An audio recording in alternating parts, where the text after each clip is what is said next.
Hey everybody, 3 Drinks Down, I'm Nate. I'm James. And today we have a review for you of Wild Turkey 12 year. Bam. Not 12 wild turkeys. No.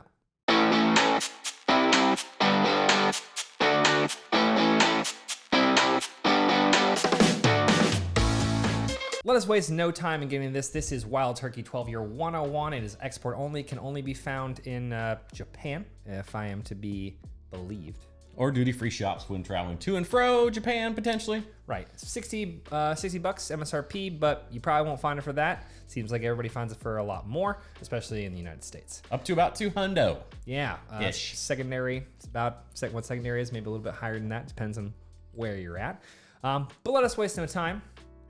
Man, big cedar on the nose and butterscotch for me. Maybe a hint of some spices, but not much. Yeah. Those are the two main, definitely aromatics for sure. I was just about to say, I think it's peeking through a little bit of baking spice for sure. Very interesting because obviously products that they tend to market and send over to Japan typically tend to have a little more put together, more rounded notes. And I definitely say that off the nose on this. Yeah, this is really nice. I can't really belabor it. I think that's that straightforward. If we sat here with it for an hour, would it change slightly? Maybe. But we'll give it one more sniff and figure it out. So after giving it a second, it was good that we did because we detected a little bit of kind of that orange chocolate, those like balls you would pound and they fall apart. Kind of like that kind of thing. Yeah, not orange peel, very specifically like juicy orange, but with a little bit of milk chocolate. I'm ready to go to the tasting. Why delay? Yeah. Cheers again. Dose. For me, the thing that stands out a lot with this is like there's like this wet wood like quality. Like I don't know how else to describe it. Kind of dank, musty, dusty, you know, those words. Did you say dank? Yeah, dank. You know, like a dank cellar. I could, okay, there you go. I wonder where you're going with that dank. Not like 420. Yeah, no. Okay, gotcha. No, Fair. but like an act, like using the word correctly. All right, fair. Yeah, and it's a little off-putting because everything else about it is so nice. Like the mouthfeel is velvety, but not overly big or oily. And the proof is basically non-existent for me, which is crazy. Yeah, it's got a little bit of a hit, a little bit as it goes on the back of your throat into the top of your chest, but nothing crazy. Super minimal. I definitely get that dankness, we'll call it. And I kind of wonder, we had done some research as we try to do before the show, some crack research. We can't find out about the filtering on this particular one. It does not state on the bottle that it is non-chill filtered, so... We did look at multiple, without looking at tasting notes, a few reviews and things of the sort, but we just didn't seem to find any confirmation as to what type of filtering. Now we know turkey's probably non-chill filtered, more than likely, in general. Right. So we have to assume whatever they do to 101, they did to this. They probably filtered it. Right. I'm gonna say. But that's generally where my head goes because I would think you would strip a lot of that flavor out. Man, I would agree. So back to the nose after that, you actually get a lot of that kind of like wet wood dankness now in the nose, which is weird that it kind of wasn't presenting as much as it was before. It's very enjoyable. It is really nice. Definitely get chocolate orange in there. Baking spices are definitely more prevalent in the flavor over the nose for me.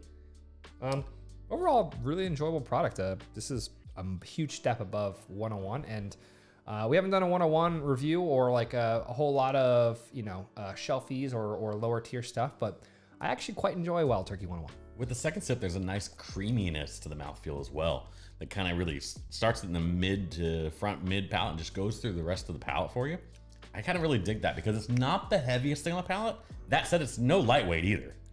No, I that's what I really enjoy about it. Like there is enough substance there to let you know you are drinking a 12-year-old product. But it's not, my favorite thing about this is it is not tannic whatsoever. I think it gets right there and it says, I don't want to go any further. For me on this one, I'm absolutely going to say, if I were to happen to be traveling already and find it at $60, no brainer, I'm buying this.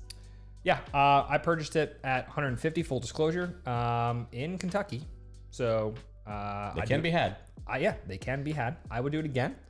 Secondary, up to 200, maybe a little bit higher than that. I don't know. I'm starting to get a little about it.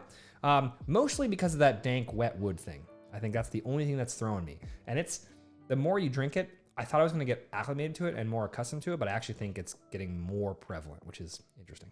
I don't know. Take a last sip and then we'll come back and kind of wrap up. So we already tipped our hand a little bit about, you know, where we're at on purchase pour pass. Definitely a purchase at retail. Your mileage will vary on secondary. I think I'd probably be with you and go up to the 120, 150 range if I found it for some reason. But going to the full 200, people are asking right now, that's up for you and your wallet to decide.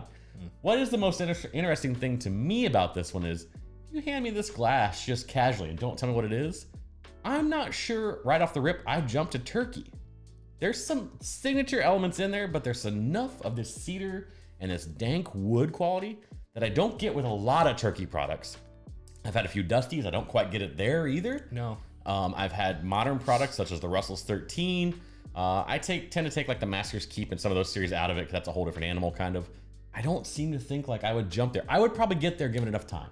Yeah, I'm with you. I think there are elements for sure that are turkey, but there are a couple of things that are a little out of bounds for them, which is cool. I like to see that. I like to see that they have a diverse portfolio, even though their mash bills are the same. It is pretty neat. And this has been a Wild Turkey 12-year review for you. Gobble, gobble, gobble, gobble, gobble. Are you an eagle or a turkey? I don't know.